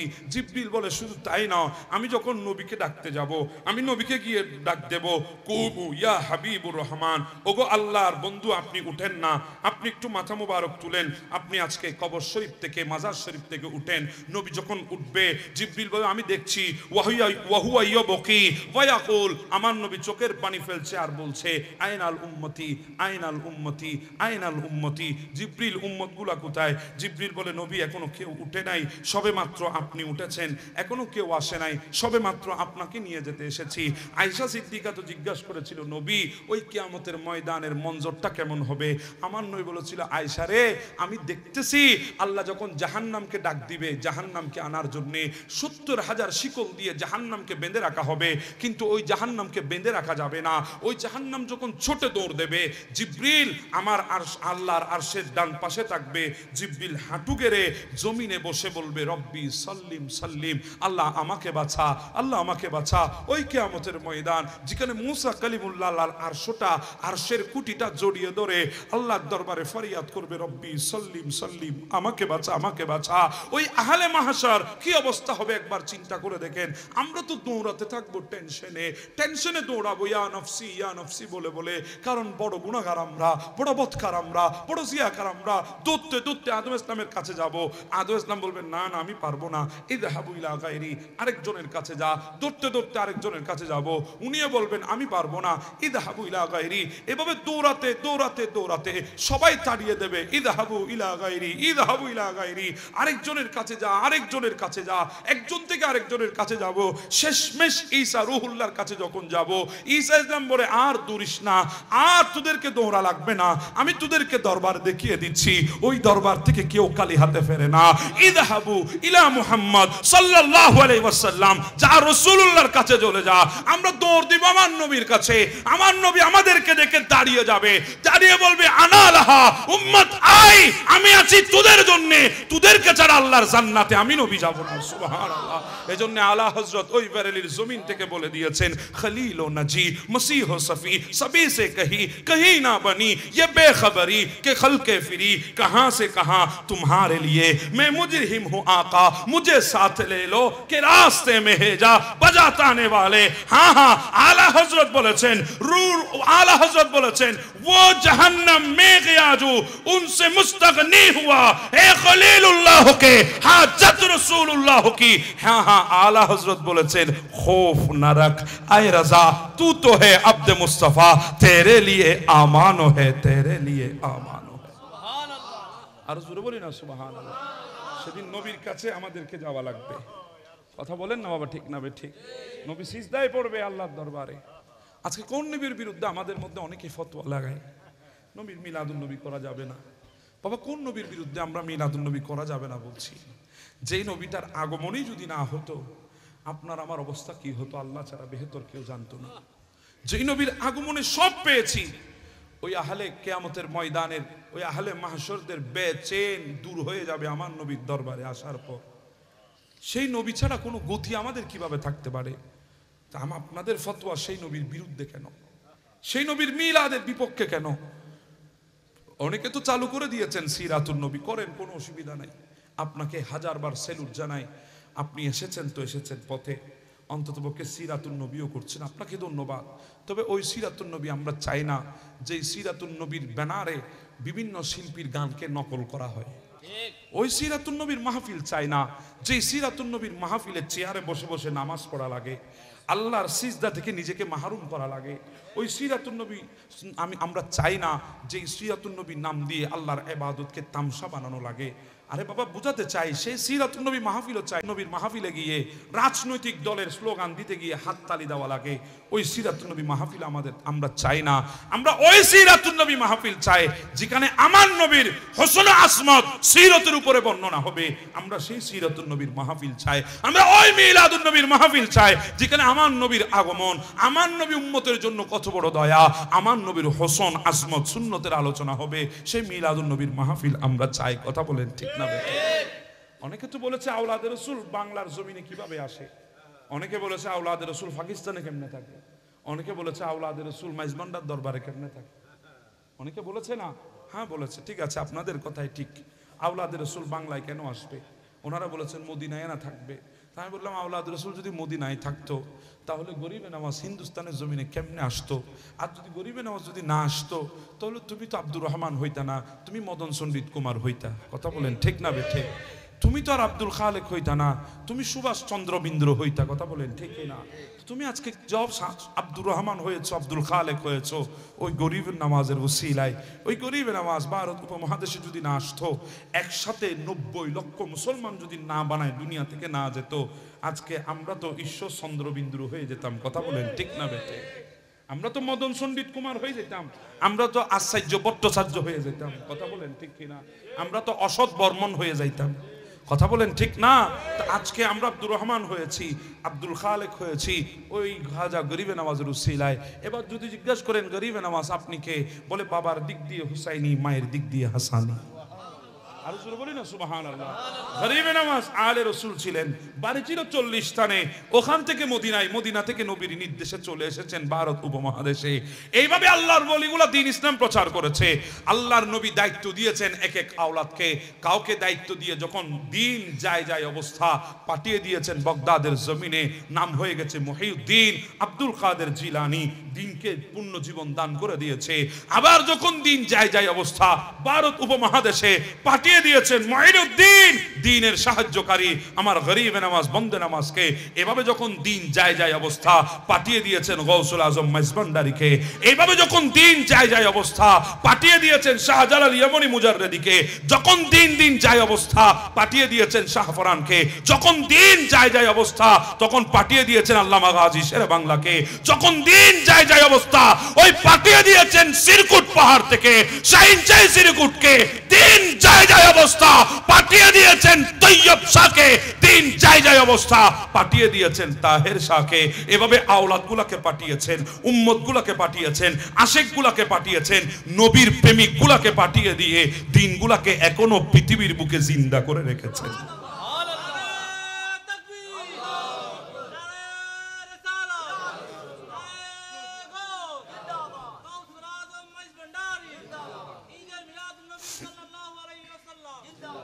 ভালো কথা, আওলাদ রসুল পাকিস্তানে থাকতে পারে না, বাংলায় থাকতে পারে না, কিন্তু নোয়াখালী কেমনে আছে আল্লাহ জানে।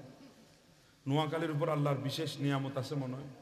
নোয়াখালীর মধ্যে এক আওলাদ রসুল আছে, ওই আহমদুল্লাহ জুমা মসজিদে ওই আওলাদ রসুলের ইমামতিত্বে জুমার নামাজ তারা আদায় করে। তারা বলে আওলাদ রসুলের নেতৃত্বে জুমা পড়তে আমরা দূর দূরান্ত থেকে আসি। তা আওলাদ রসুল পাকিস্তান থেকে বাংলায় আসলে তোমরা বলো আওলাদ রসুল পাকিস্তান কেন? এটা তো মদিনায় থাকার কথা।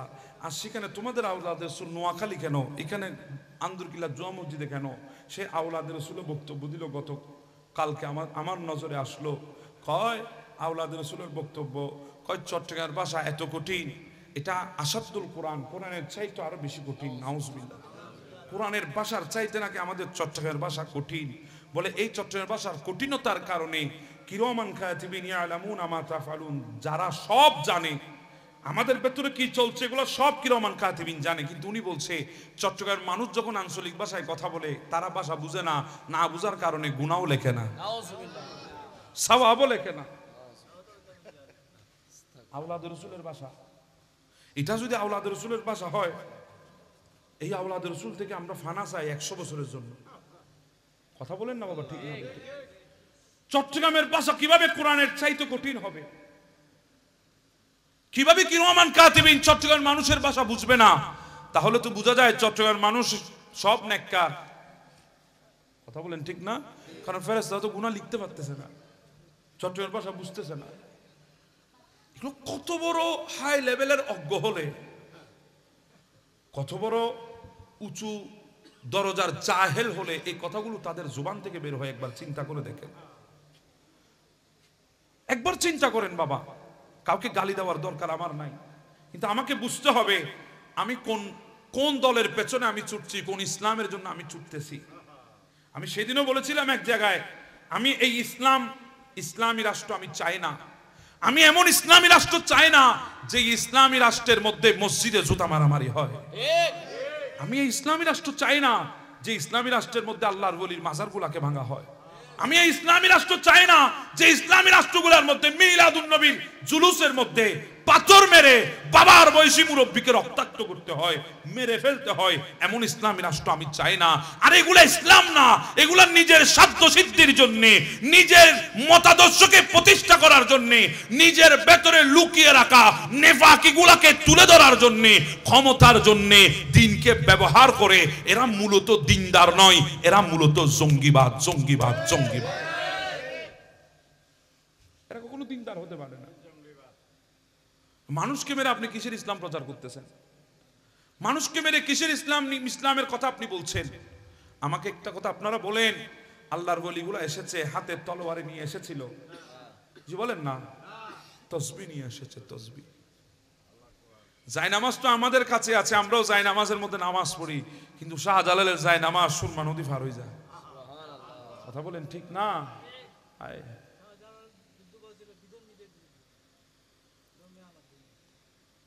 আল্লাহ আমাদেরকে এই সমস্ত ইসলাম থেকে বাঁচার তৌফিক দান করেন। সত্যিকারের আল্লাহ এবং আল্লাহ রসুলের দেওয়া ইসলামের উপরে যে ইসলাম আউলি ইকরাম আমাদেরকে দেখিয়েছেন, যে ইসলামের প্রতি আউলি ইকরাম আমাদেরকে আহ্বান করেছেন, সেই ইসলামের প্রতি আমাদেরকে থাকার তৌফিক আল্লাহ দান করেন।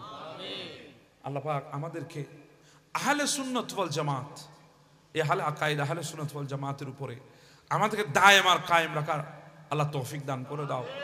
আল্লাহ আজকের এই মাহফিলকে তোমার দরবারে কবুল আর মঞ্জুর করে নাও। আমি আর কথা সামনে বেছে আর একটু না, ইতারা বহু জন তো বুক লেগে দিয়া, এটা তো বুক লেগে দিয়া চলবে চলবে চলবে। তুমি ভালো দিয়েছো আমাকে, সবাই বলতেছে না, সবার না, আর সামনে তো আর আর মিকিলো জলকে আর এই হই না আর বেশ শাখাও তো হই হুয়া। দয়ালে তোমার দরে আর যে জানাই এই অধমে, আমি তাকেতে চাই না এই দুনিয়া সুখের ফাগুনে, আমি সর্বক্ষণ জ্বলতে চাই নবীর প্রেমের আগুনে, সর্বক্ষণ জ্বলতে চাই। আমরাও চাই কি চাই না? নবীর প্রেমের আগুনে জ্বললে খাঁটি হওয়া যায়। কথা বলেন ঠিক না? আল্লাহ আমাদেরকে এটাই শিক্ষা দিয়েছে, কুল ইন কুনতুম তুহিব্বুনাল্লাহ, হাবিব আপনি বলে দিন তোমরা যদি আল্লাহর ভালোবাসা চাও। কার ভালোবাসা? ফাত্তাবিউনি, আমি নবীকে অনুসরণ করো। তো অনুসরণের এক অর্থ হচ্ছে নবীকে ভালোবাসো। কারণ আপনি যদি কাউকে ভালোবাসতে না পারেন, ওই বান্দাকে আপনি অনুসরণ করতে পারবেন না। আমাদের দেশে অনেক যুবক ভাইরা আছে না, হায় মাশাআল্লাহ, চুলের কাটিং দেখলে মনে হয় বিরাট এক দুর্ঘটনা মাথার উপর ঘটে গেছে। কথা বলেন ঠিক না? কিরে ভাই, তোর মাথার উপরে এত বিরাট অ্যাক্সিডেন্ট কেমনে ঘটলো? কয় হুজুর আমি নেইমারকে ভালোবাসি। কাকে? নেইমার। আমি মেসিকে ভালোবাসি, এমবাপ্পাকে ভালোবাসি, রোনালদোকে ভালোবাসি। হাজারো নায়ক, হাজারো গায়ক, হাজারো নায়িকা, হাজারো গায়িকা, হাজারো ফুটবলার, হাজারো ক্রিকেটারকে আমি ভালোবাসি। তাদেরকে ভালোবাসার কারণে তাদের প্রত্যেকটা জিনিস আমার ভালো লাগে। তাদের চুলের কাটিংও আমি অনুসরণ করি, তাদের দাড়ির স্টাইল অনুসরণ করি। কি মারাত্মক দাড়ির স্টাইল! মনে হইতেছে যেদিকে ইচ্ছা সেদিকে নাফি থেকে এসি চালায়, বরবাদ করে দিছে জমি। আছে না? কি আশ্চর্য কথা! আপনি কি করছেন এগুলা? আপনি কাকে মোহাব্বত করছেন? কাকে ভালোবাসছেন? আপনি দুনিয়ার হাজার সেলিব্রিটির পেছনে ঘুরতেছেন, আপনি দুনিয়ার সেলিব্রিটি গুলাকে ভালোবাসতেছেন, অথচ আল্লাহ বলছেন কুনতুম তুহিব্বুনাল্লাহ, যদি তোমরা আল্লাহর ভালোবাসা চাও ফাত্তাবিউনি, আমি নবীকে অনুসরণ করো। মানি আমি নবীকে ভালোবাসো। যদি ভালোবাসা না যায়, অনুসরণ করা যাবে না। অন্তরে যদি ভালোবাসা থাকে, নবীকে অনুসরণ করা যাবে, নবীকে অনুকরণ করা যাবে। এর বিপরীত যদি হয়, যাকে দেখতে নারী তার চলন বাঁকা, যাকে দেখতেই পারি না তার চাল চলন সবগুলো আমার কাছে এক ধরনের লাগে, ভালো লাগে না। কিন্তু নবীকে ভালোবাসতে হবে। নবীকে ভালোবাসলে অনুসরণ আসবে। অনুসরণ যদি আসে, আপনার প্রত্যেকটা দিন সুন্নতের উপরে অতিবাহিত হবে, প্রত্যেকটা দিন নবীর দেওয়া দ্বীনের উপরে অতিবাহিত হবে। যখন এইভাবে আপনি চলবেন, নবীকে অনুকরণ করবেন, আল্লাহ বলছেন ইউহিব্বুকুমুল্লাহ, আল্লাহ তোমাদেরকে ভালোবাসবে। একটু জোরে বলি না সুবহানাল্লাহ। আমরা ভালোবাসার মানুষ খুঁজে পেলাম না, আমরা ভালোবাসার মানুষ খুঁজে পেলাম না রে বাবা। নবীর ভালোবাসাকে আমরা আজকে প্রাধান্য দিলাম না, অথচ এই নবীর ভালোবাসার জন্যই আরবের হাজার যুবক নিজের অস্তিত্বকে কুরবান করে দিয়েছে। আমার ভাই তো আমার বললো আর একটু যদি বলি, একটু করে বলে আমি চলে যাই আপনাদের কাছ থেকে। এমন এক যুবক ছিল আরবের ময়দানে, আরবের বুকে, আরবের জমিনে, জাজিরাতুল আরবের ভেতরে, যার নাম মুসাইব বিন উমাইর রাদিয়াল্লাহু তাআলা। এমন এক সুদর্শন যুবক, উনাকে গোটা আরবের যুবকরা স্টাইলিশ আইকন হিসাবে মানত, তাকে আইকন হিসাবে নিত, আইডল হিসাবে নিত। তার প্রত্যেকটা পোশাকের স্টাইল যুবকরা ধারণ করত। মুসাইব বিন উমাইর এত বড় ধনাঢ্য ব্যক্তি, সন্তান ছিলেন, এক পোশাক দ্বিতীয়বার গায়ে লাগাই নাই, এক খাবার দ্বিতীয়বার খাই নাই, এমন ছিল মুসাইব বিন উমাইর রাদিয়াল্লাহু তাআলা। অবাক হয়ে যাবেন, ওই মুসাইব বিন উমাইর একদিন রাস্তা দিয়ে যাবার সময় হঠাৎ করে জানলার ফাঁক দিয়ে উকি দিয়ে আমার নবীর চেহারাটা তার নজরে চলে এসেছে। আমার নবীর চেহারা দেখে ফেলেছে। মুসাইব বিন উমাইরের অন্তরের মধ্যে ভালো লাগা শুরু করে দিয়েছে, আমার নবীর প্রতি প্রেমার ভালোবাসা জাগা শুরু করে দিয়েছে। কোন মুসাইব বিন উমাইর? যার মা এক খাবার দ্বিতীয়বার তার মুখে তুলে দেয় নাই, এক কাপড় দ্বিতীয়বার তার গায়ে লাগতে দেয় নাই। সেই মুসাইব বিন উমাইর আমার নবীকে দেখার জন্য প্রত্যেকটা দিন জানলার পাশে এসে উকি দিয়ে তাকিয়ে থাকতো। হঠাৎ একদিন আমার নবী দেখেছেন, দেখার পরে বলে, কে ওখানে, কে? মুসাইব বিন উমাইর ভেতরে গেলেন। ইয়া রাসূলুল্লাহ, আমি মুসাইব। তুমি কেন? তুমি তো সুদর্শন যুবক, আরবের যুবকগুলো তোমাকে আইকন মানে, তুমি তো সবার জন্য বড় একটা আইডল, সবার জন্য তুমি বড় সেলিব্রিটি, আরবের যুবকগুলাকে তোমাকে সেলিব্রিটি মনে করে তুমি এখানে দাঁড়িয়ে দাঁড়িয়ে কি শুনছো? বলে, ইয়া রাসূলুল্লাহ, দেখেছিলাম একবার, মোহে পড়ে গেছি, এমন বারবার দেখতে ইচ্ছা করে আপনার সেই নূরানি চেহারা, যদি না দেখি কিছুই ভালো লাগে না, আমার থেকে কেন জানি বারবার মন চায় আপনার ওই নূরানি চেহারাটার দিকে আমি তাকিয়ে থাকি। হ্যাঁ হ্যাঁ, এই চেহারার কথাই তো বলেছে, ऐसी कुदरत ने तेरी सूरत सवारी या रसूल, दोनों आलम को हुई है शक्ल प्यारी या रसूल। আরো জোরে বলি না সুবহানাল্লাহ। हाँ हाँ, এই চেহারার কথাই তো বলেছেন, तेरे खल्क़ के हक ने अजीमों कहा, तेरे खल्क़ के हक ने जमील कहा, जमील किया, कोई तुझसा हुआ ना होगा शाह, तेरे मिसले कोई नहीं खुदा की कसम। এটাই তো সেই চেহারা, যে চেহারার দ্বিতীয় নাই। মুসাইব বিন উমাইর প্রেমে পড়ে গেলেন। আমার নয় বলে, হাত দিবা, কলমা পড়বা? বলে, হ্যাঁ ইয়া রাসূলুল্লাহ, পড়ে নেব কলমা। এত সুন্দর চেহারার দিওয়ান আমি হয়েছি, আপনার কলমা আমি পড়বো। আমার নবীর হাতে হাত দিয়ে কলমা পড়ে নিলেন মুসাইব বিন উমাইর। আমার বাবারা, সত্যকে গোপন রাখা যায় না, অনেকদিন চেপে রেখেছে, রাখতে পারে নাই। মায়ের কাছে খবর চলে গেল। মার কাছে যখন খবর গেল, মা বলে, মুসাইব রে, তুই ছেড়ে দে, তুই বাপদাদার ধর্ম ছেড়ে যাস না রে বাবা। আমি একটা কাপড় দ্বিতীয়বার তোকে পড়তে দিই না, এক ধরনের খাবার দ্বিতীয়বার খেতে দিই না, এত যত্ন তোকে আমি করি, তুই আমাদের বাপদাদার ধর্ম ছেড়ে দিয়ে চলে যাবি। মুসাইব, তুই মুহাম্মদ রাসূলুল্লাহকে ছেড়ে দে, তুই এরপরও আমাদের বাপদাদার ধর্ম ছেড়ে যাস না। মুসাইব বিন উমাইর কত সুন্দর উত্তর দিয়েছে, মা তুমি আমার গর্ভধারিণী মা, তুমি আমাকে জন্ম দিয়েছো, পৃথিবী দেখিয়েছো, মা তোমার অধিকার আছে। তুমি যদি আমাকে বলো, মুসাইব তোর অন্তরের ভেতর থেকে কলিজাটা বের করে আমার হাতে দিয়ে দে, মা আমি একটা সেকেন্ড তো চিন্তা করব না, ছুরি নিয়ে কেটে আমার কলিজাটা তোমার হাতে তুলে দেব। কিন্তু মা যদি বলো রাসূলুল্লাহকে ছেড়ে দিতে, আমি সেটা পারবো না রে মা, সেটা পারবো না, সেটা আমি পারবো না, কখনো রাসূলুল্লাহকে ছাড়তে পারবো না। মা বন্দি করে দিলেন মুসাইব বিন উমাইরকে, শরীর থেকে কাপড় খুলে ফেললেন, চিরা পাটা কাপড় পরিয়ে দিয়েছে, খাবার বন্ধ করে দিয়েছে, আবদ্ধ করে রেখে দিয়েছে। মুসাইব, যতদিন রাসূলুল্লাহকে ছাড়বি না ততদিন তুই কানের মধ্যে কষ্ট দেব। মুসাইব বলে, মা একবার কেন, দুইবার কেন, হাজার বার আমাকে মেরে ফেল, আমি হাজার বার মওতের কষ্ট সহ্য করব, রাসূলুল্লাহকে ছাড়ার কষ্ট আমি সহ্য করতে পারবো না। আমি সেই মুসাইব বিন উমাইরের কথা বলছি। রাসূলুল্লাহর প্রেম তার ভেতরে এত বেশি ছিল। আমাদের প্রেম কোথায় রে বাবা? ওই বিরিয়ানি খাওয়া পর্যন্ত, মাহফিলে আসা পর্যন্ত রসুলের প্রেম, যাওয়ার পরে রসুলের সুন্নত নাই, রসুলের তরিকা নাই, রসুলের দেওয়া সেই দিন আমাদের মধ্যে নাই। কিসের মুহাব্বতের দাবিদার আপনারা করেন? কিসের মুহাব্বতের দিওয়ানা আপনারা নিজেদেরকে বলেন? এগুলো মুহাব্বতের দাবিদার না, এগুলো সবগুলা ধোঁকাবাজি ছাড়া আর কিছুই না। যদি সত্যিকারের রসুলের মুহাব্বত যদি অন্তরে থাকতো, আল্লাহর নবী দেওয়া সুন্নত তরিকার থেকে এক সেকেন্ডের জন্য বাহিরে যেতেন না। আল্লাহর নবীর দেওয়া শ্রেষ্ঠ ইবাদত, আল্লাহর পক্ষ থেকে আফদালুল ইবাদত, নামাজ কখনো আমরা ছাড়তাম না। যদি নবীর ভালোবাসা যদি অন্তরে থাকতো, ওয়ামা আতাকুমুর রাসূলু ফাখুযুহু, নবী যা দিয়েছে গ্রহণ করে নিতাম, ওয়ামা নাহাকুম আনহু ফান্তাহু, পৃথিবীর শ্রেষ্ঠ নিয়ামত হলেও নবী নিষেধ করলে ছেড়ে দিতাম। কথা বলেন না রে বাবা, ঠিক না ঠিক?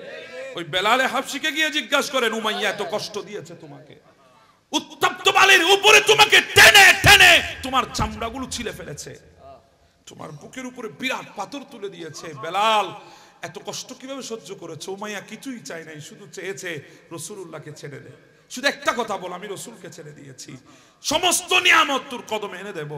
কিন্তু বেলাল বলে, না উমাইয়া, আমি সমস্ত নিয়ামতকে লাথি মারতে পারি, রাসূলুল্লাহর প্রেমকে আমি ছাড়তে পারি না। ও বেলাল, এত কষ্ট কিভাবে সহ্য করেছো? বলে, যখন উমাইয়া আমার বুকের উপরে পাথর তুলে দেয়, আমি চোখটা বন্ধ করে আমার মাহবুব নবীর সেই নূরানি চেহারাটার নজরে নিয়ে আসি। ওই মাহবুব নবীর চেহারা যখন নজরে চলে আসে, পৃথিবীর হাজার কষ্ট আমার জন্য আনন্দে ভরে যায়। আরে বাবা, কেমন করে আপনাদেরকে বুঝাইতাম? আম্মার বিন ইয়াসিরের কথা যদি বলি, আয় হায়, আম্মার বিন ইয়াসির এমন অবস্থা করেছে, তার মুনিব তাকে মেরে মেরে দুর্রা মারতে মারতে চামড়াগুলো ফেটে ফেটে ফেলেছে। এরপরে কাঠ দিয়ে আগুনের শুলি বানিয়েছে, সেখানের উপর আম্মার বিন ইয়াসিরকে বসিয়ে দিয়েছে, গোশতগুলা আগুনে জ্বলে ঝলসে গেছে।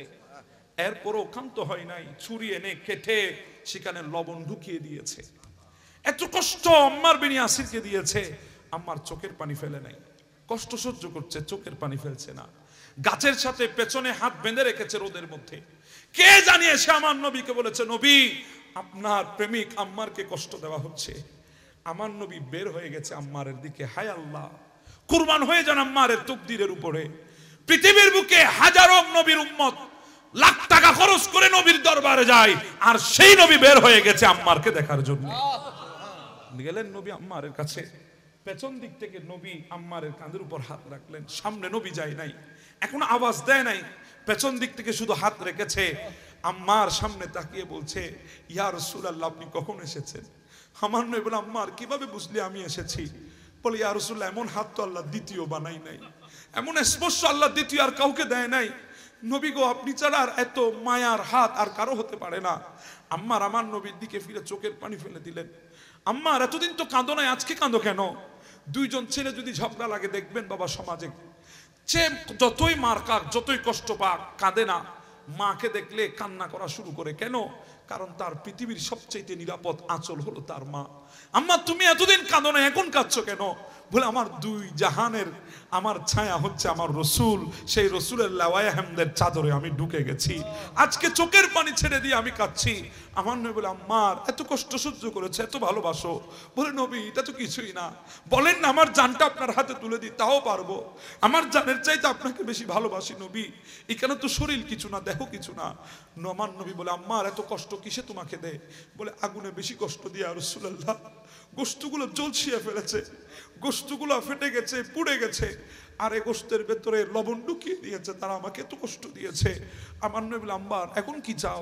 বলে, নবী গো, আপনি একটু আগুনকে বলে দেন আমার জন্য যেন আগুন ঠান্ডা হয়ে যায়। আমার নবী বলেন, কুনি বারদান ওয়া সালামান আলা আম্মার বিন ইয়াসির, আগুন তুই আমার ইব্রাহিমের জন্য যেভাবে ঠান্ডা হয়েছিলি, সেভাবে আমার আম্মার বিন ইয়াসিরের জন্য ঠান্ডা হয়ে যা। আম্মার বলে, এমন ভাবে ঠান্ডা হয়ে গেছে আগুন আমার জন্য, আমার যখন গরম লাগতো, আমি চুলার ভেতর থেকে জ্বলন্ত কয়লা নিয়ে আমি মুখের মধ্যে মাখতাম। মদিনাবাসী আমাকে বলতো, আম্মার পাগল হয়ে গেছিস, গরমের মধ্যে তুই আগুন মাখতেছিস, তুই তো জ্বলে যাবি। বলে, ও মদিনাবাসী, তোমাদের গরম লাগলে বরফ মাখো, আমার গরম লাগলে আমি আগুন মাখি। কেন জানো? এই আগুন আমাকে জ্বালাতে পারবে না। নবী বলেছে আম্মারের জন্য ঠান্ডা হয়ে যা, একবার বলেছে, কিন্তু এই আগুন এখনো নবীর নির্দেশ পালন করতেছে। আমি সেই আম্মার বিন ইয়াসির, আমার নবীর প্রেমিক কেমন হতে হবে একবার চিন্তা করেন। মুসাইব বিন উমাইরকে বেঁধে রাখা হয়েছে, খানা বন্ধ, পানি বন্ধ, পোশাক আশাক ছিনিয়ে নিয়েছে। মুসাইব বিন উমাইর একদিন সুযোগ বুঝে ওখান থেকে বের হয়ে আমার নবীর দরবারে চলে আসতেছেন পালিয়ে, সবার চোখের অন্তরালায় পালিয়ে ওখান থেকে চলে আসছে বন্দিখানা থেকে। কে জানিয়েছে আমার নবীকে বলছে, নবী গো, মুসাইব বিন উমাইর আসতেছে। আমার নবী অনেকদিন মুসাইব বিন উমাইরকে দেখে নাই। এটাই সেই মুসাইব বিন উমাইর যাকে প্রথম খলিফা বানিয়ে নবী মদিনায় পাঠিয়েছিলেন। নবীর পক্ষ থেকে প্রথম যিনি মদিনায় গিয়েছে ইসলামের দাওয়াত নিয়ে, উনি ছিলেন মুসাইব বিন উমাইর।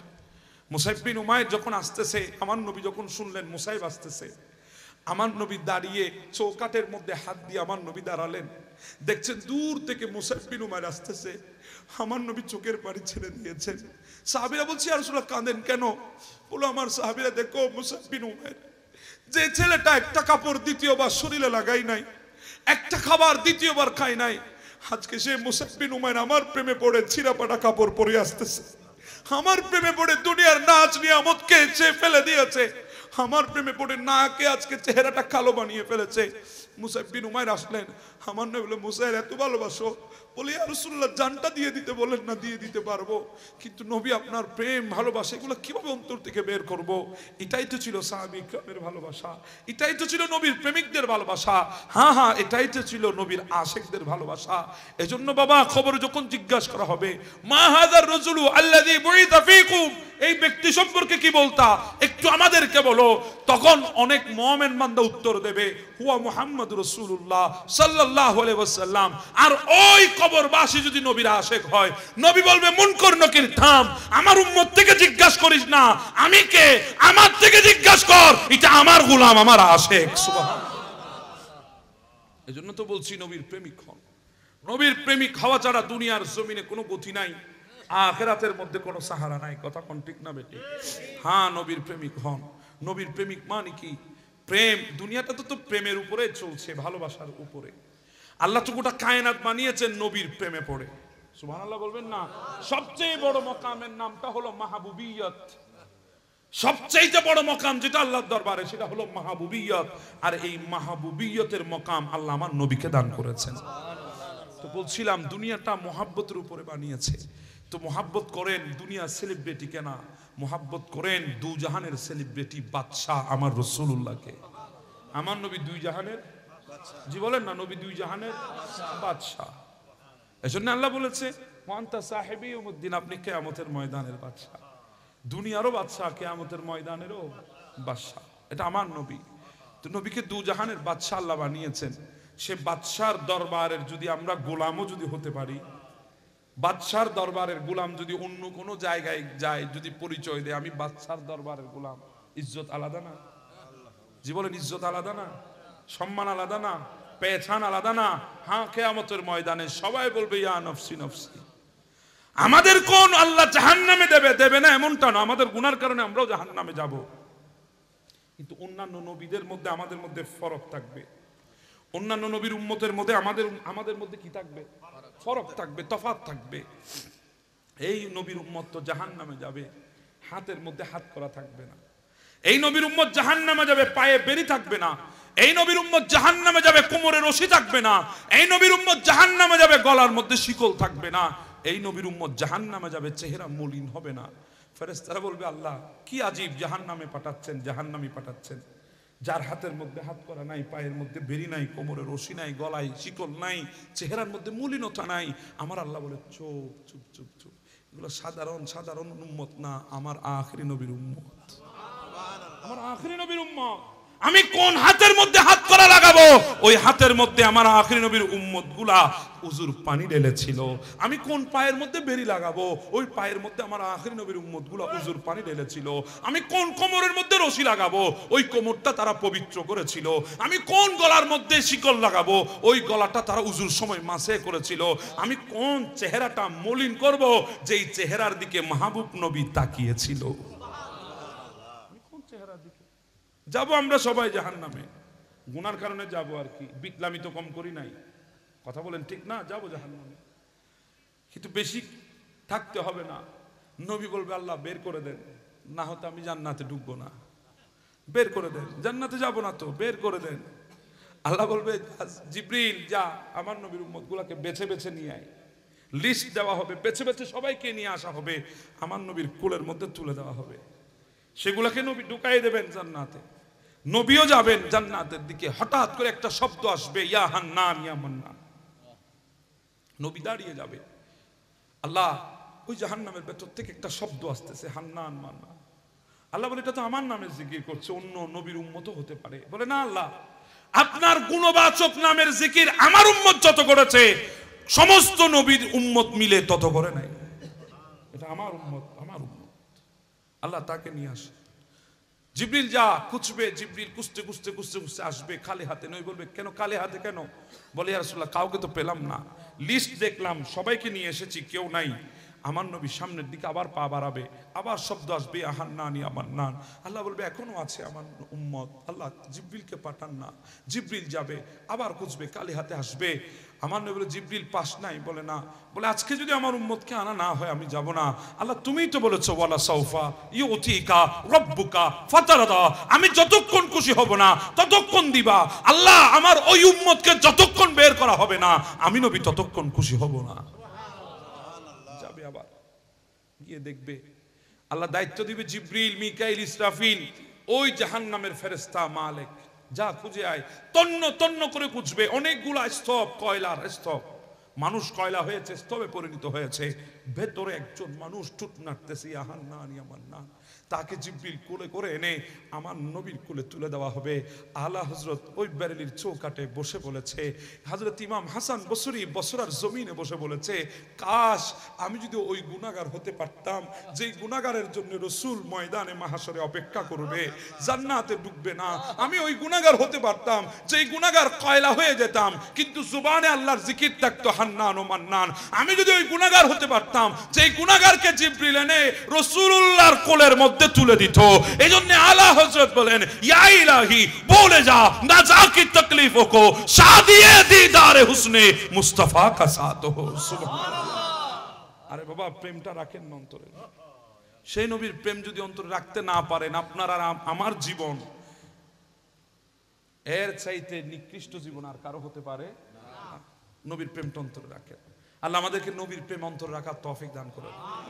আমি এখানে দেখছি অনেক ভাইয়েরা এসেছেন দূর দূরান্ত থেকে। আমি অনেকের চেহারা দেখে বলতে পারি কোত্থেকে এসেছে। আমি সবাইকে বলছি কোনো কিছু নিয়ে দ্বিধাদ্বন্দ্ব না, শুধু একটা জিনিসের জায়গায় এক হয়ে যান। রাসূলুল্লাহর বেলায় কোনো প্রশ্ন চলবে না, রাসূলুল্লাহর বেলায় কোনো কথা চলবে না। রাসূলুল্লাহর মুহাব্বত আমাদের অন্তরে জায়গা দিয়েছে, এটা যেমন সত্য। রাসূলুল্লাহর মুহাব্বতে ময়দানে নামতে পারে, এটাও সত্য। আল্লাহর নবীর শানে কোনো বেয়াদবি করলে সে যে হোক তাকে ছাড়া যাবে না, এটাও চির সত্য। এটা অন্তরে বসাই নেন, দেখবেন এই দুনিয়ার মধ্যে, এই বাংলার মধ্যে আল্লাহর রহমত নাজিল হচ্ছে। সুবহানাল্লাহ বলবেন না? আল্লাহ আমাদেরকে আখেরি নবীর প্রেমিক খাওয়ার তৌফিক দান করে দিক, সুন্নত তরিকা অনুযায়ী চলার তৌফিক দান করে দিক, 5 ওয়াক্ত নামাজে আল্লাহ আমাদেরকে বানিয়ে দিক। আসুন আমরা সবাই দাঁড়িয়ে সেই মায়ার নবীকে মুহাব্বতে আমরা একবার সালাম দিই। ইয়া নবী